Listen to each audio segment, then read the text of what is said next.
오늘은 삼성 S펜과 애플 펜슬에 대해서 말씀을 드리도록 하겠습니다. 안녕하세요. 최근에 태블릿에 대한 관심이 늘어났죠. 태블릿을 단순히 웹서핑이나 미디어 소모용 이상으로 사용하기 위해서 구입을 고려하시는 분들이 많아졌습니다. 특히 태블릿의 펜을 학업이나 업무에 활용하고 싶지만 대체 뭘 사야 할지 모르겠다 하시는 분들도 계실 텐데요. 그래서 오늘은 태블릿에서 사용하는 디지타이저 펜의 양대 산맥이라고 할 수 있는 삼성 S펜과 애플 펜슬에 대해서 뭐가 어떻게 다른지, 그리고 각각의 장단점은 또 뭐가 있는지, 그리고 구입을 결정할 때 어떠한 점들을 고려해야 하는지에 대해서 한번 살펴보도록 하겠습니다.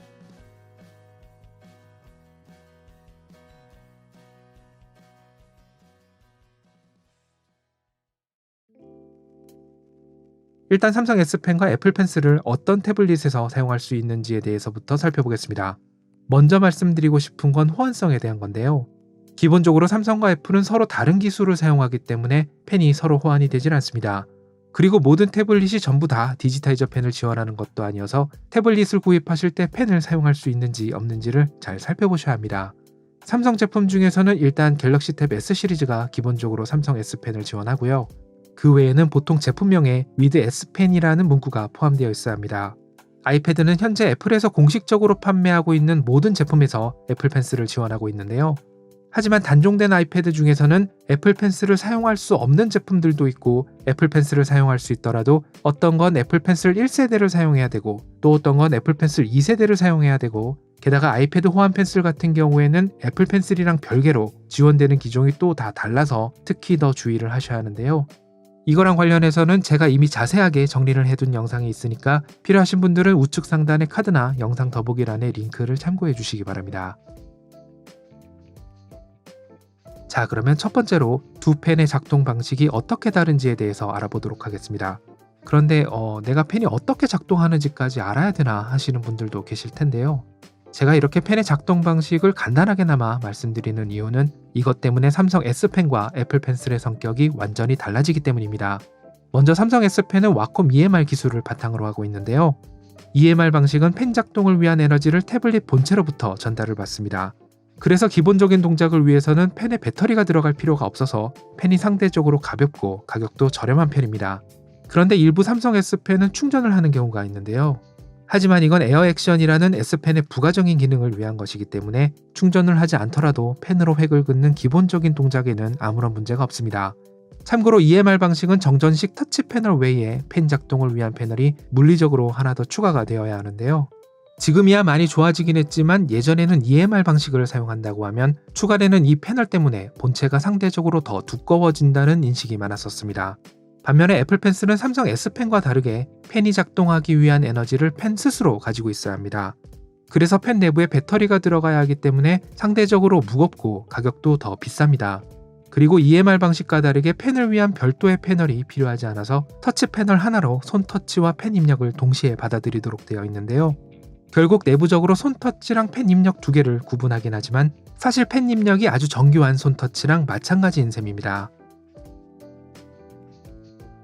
다음은 흔히 팜 리젝션이라고 하는 펜을 사용할 때 손 터치를 무시하는 기능에 대한 차이점입니다.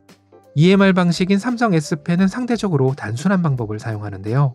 펜이 화면의 일정 거리 이내로 가까워지면 손 터치를 완전히 무시하게 됩니다. 이때 펜이 화면에 점점 가까워지면서 태블릿이 펜을 인식하게 되는 거리를 호버거리라고 하는데요.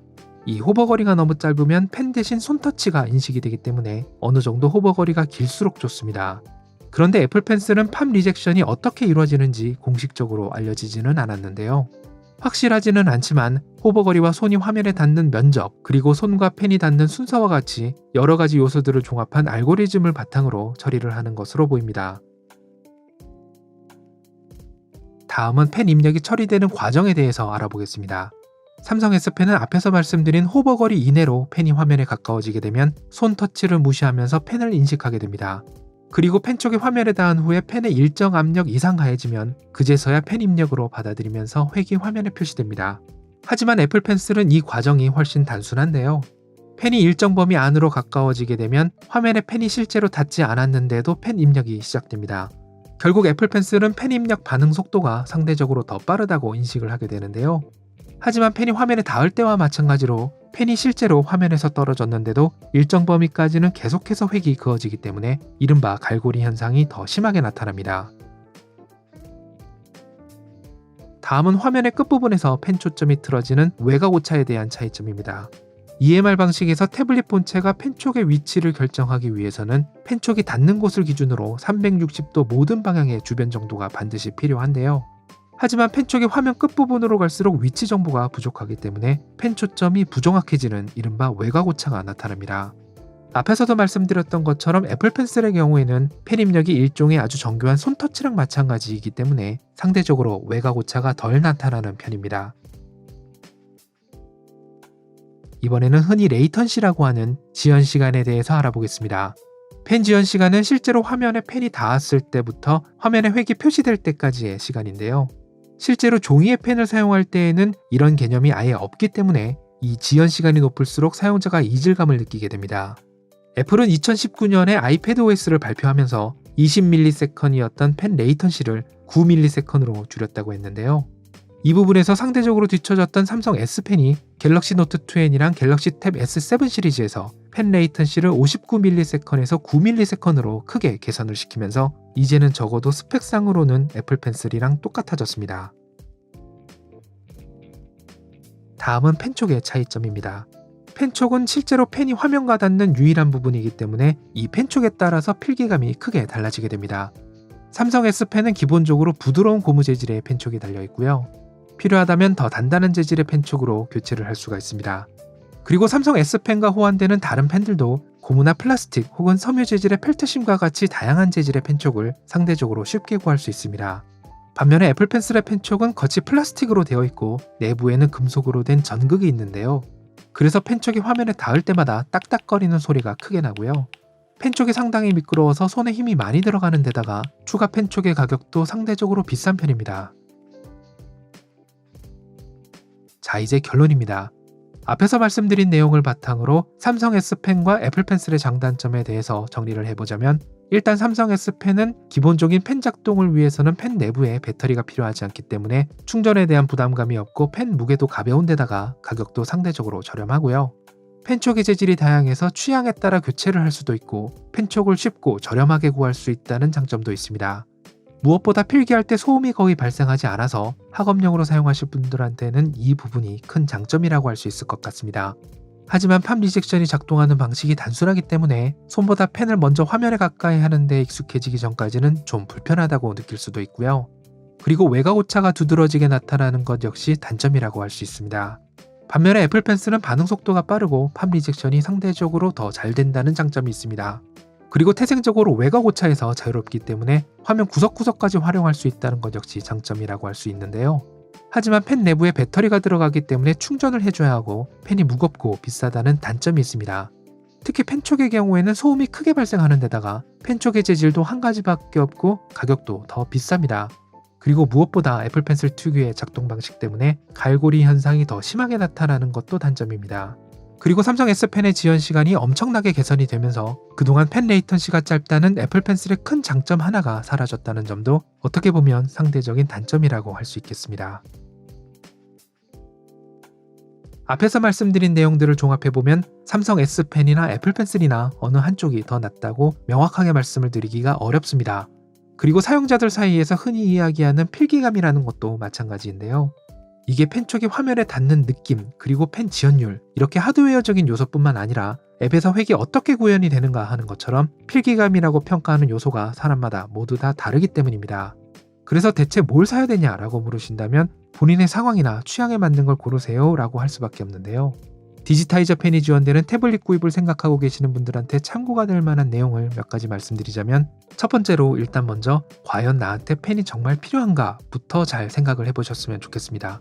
그냥 태블릿에 펜이 필요할 것 같아서, 아니면 왠지 사야 될 것 같아서 사두면 쓰겠지, 이런 분들은 처음에 몇 번 끄적거리다가 펜을 어디에 그냥 처박아 두시는 경우를 정말 많이 봤거든요. 특히 애플 펜슬은 펜슬 자체의 가격도 가격이지만 관련된 액세서리도 이것저것 사다 보면 지출이 만만치가 않기 때문에 정말 나한테 필요한지 판단을 잘 하셨으면 좋겠고요. 두 번째는 펜 자체보다 어떤 플랫폼을 사용할지 먼저 고민을 해보시라고 말씀을 드리고 싶습니다. 다시 말해서 S펜을 쓰고 싶어서 삼성 태블릿을 산다, 혹은 애플 펜슬을 쓰려고 아이패드를 산다 라기보다 나는 아이패드 OS의 앱 생태계가 풍부해서 아이패드를 구입했고 결국 애플 펜슬을 쓰게 됐다. 아니면 나는 핸드폰도 갤럭시 시리즈를 쓰고 있기 때문에 안드로이드가 편해서 S펜이 포함된 삼성 태블릿을 구입하게 됐다. 이런 식으로 생각을 해보시라는 거죠. 특히 무엇보다 내가 필요한 앱이 해당 플랫폼에 있는지, 그리고 앱이 무료인지 유료인지, 유료라면 일시불인지 구독제인지 이런 것들을 먼저 꼼꼼하게 잘 살펴보셨으면 좋겠습니다. 마지막으로 드디어 펜에 대한 건데요. 일단 필기감이란 건 아무리 다른 사람한테 이야기를 들어봤자 직접 경험을 해봐야 제일 확실하게 알 수 있으니까 매장에 직접 가시거나 주변 분들한테 빌려서라도 테스트를 먼저 꼭 해보시고요.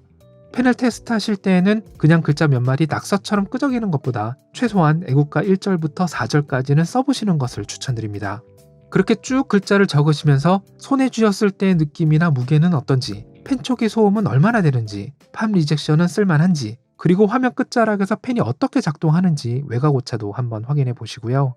펜이 얼마나 미끌거리는지, 그리고 그게 납득할 만한 정도인지, 그리고 화면에 적힌 글자가 실제로 종이에 적었을 때랑 얼마나 비슷한지도 한번 비교해 보시고 결정을 내리셨으면 좋겠습니다.